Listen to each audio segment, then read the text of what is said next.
Thank you for coming to today's tech training session on the flipped classroom. Today's session is going to be a little bit different than sessions you may have attended in the past because I'm not going to be presenting in front of you, at least not for the first portion of this session. We're actually going to do an example of what the flipped classroom might look like. So for the first portion of this session, I'm going to have you watch this presentation, which I created earlier.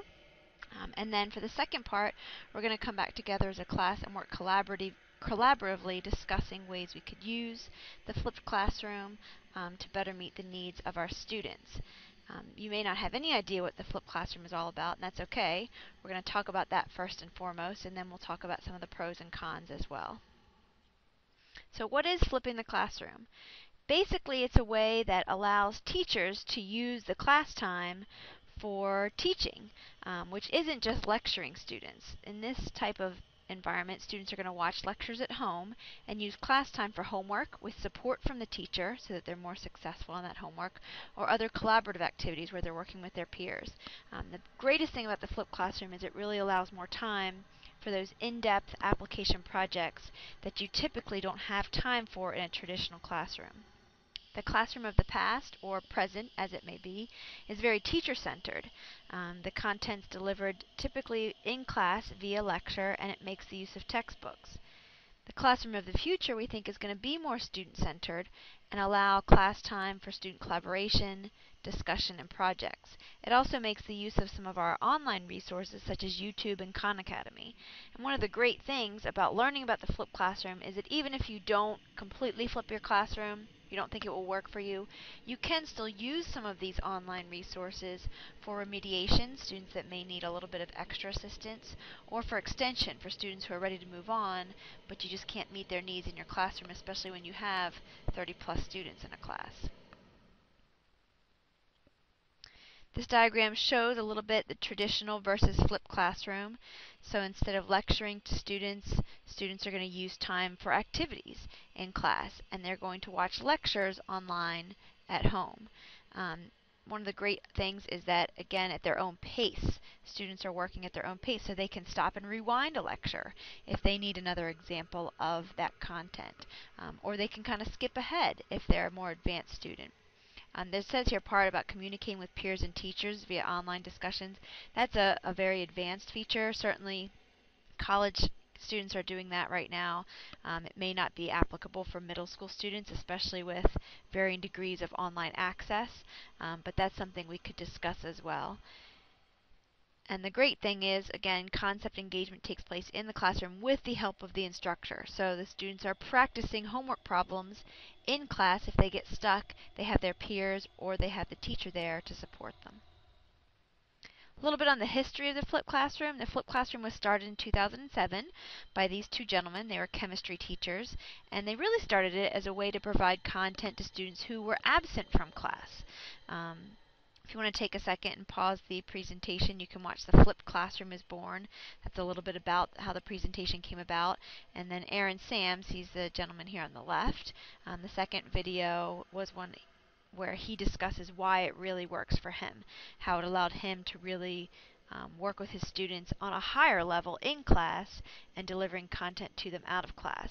Now I will say one of the pitfalls, I guess, or negative aspects of the flipped classroom is that it works very well for some subjects, better than others. It also might work well for secondary students at the high school or college level better than it does for middle school students. So keep that in mind. As a former AP Bio teacher, I could have seen this working really, really well with my AP Bio students because they did so much outside of class anyway. And we were always struggling to find time to do labs and hands-on work within the confines of our schedule in the classroom. So this would have worked really well for that type of student. Middle school students maybe don't quite have the level of responsibility needed to do some of this, but again, it can be modified to suit your needs. Different roles in the flipped classroom. The teacher is really the coach, a mentor, a source of help, not necessarily just the disseminator of all knowledge. The student in the classroom is not just responsible for learning, but is a peer tutor and a collaborator. They don't simply consume content, but they also have a chance to apply the content. And again, there's that responsibility piece. It does put more responsibility on the student, which can be a negative when you're dealing with middle schoolers who aren't always the most responsible.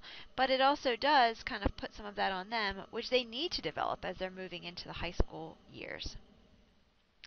So why might you want to flip? One great reason is that learning can easily be differentiated. So you can provide students with more or less content based on their needs. It does save more time in class for small group learning activities and projects. So all those things you think would be great learning experiences and you just don't have time for, you may have more time for in a flipped classroom. As a result of that, students tend to gain a deeper understanding of concepts and they make deeper connections.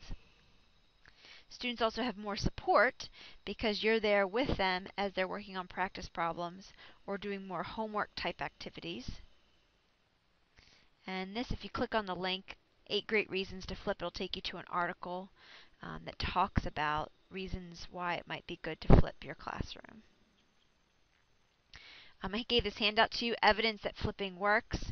Certainly for teachers, it looks like big thing here, job satisfaction. I know teachers always struggle with, well, we're just doing testing and there's no time for like the fun in school anymore. This type of classroom is one that allows for that, the flipped classroom. Impact on students. We know student attitudes would probably improve. Students would like this type of learning a little bit better. But we also see that standardized test scores improve, and that we've seen that across the board, that it really does help students learn better, probably because they're really allowing more time to delve deep into the content and to apply the content. 99% would use it again next year, so that's certainly testament to it really does work and people have found success for it. And then we can see down here who's flipping. Is it veteran teachers? Is it brand new teachers?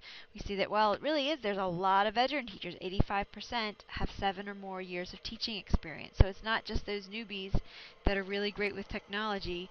Pretty much anyone can do this. We talked about subjects. Science, as a former science teacher, I can certainly say science lends itself very well to flipping. Math, very much as well. Language arts, maybe not so much. I don't have as much experience in language arts, but I don't see as many applications in a language arts classroom, although there may still be some, or there may be a way that you could modify flipping to work for you.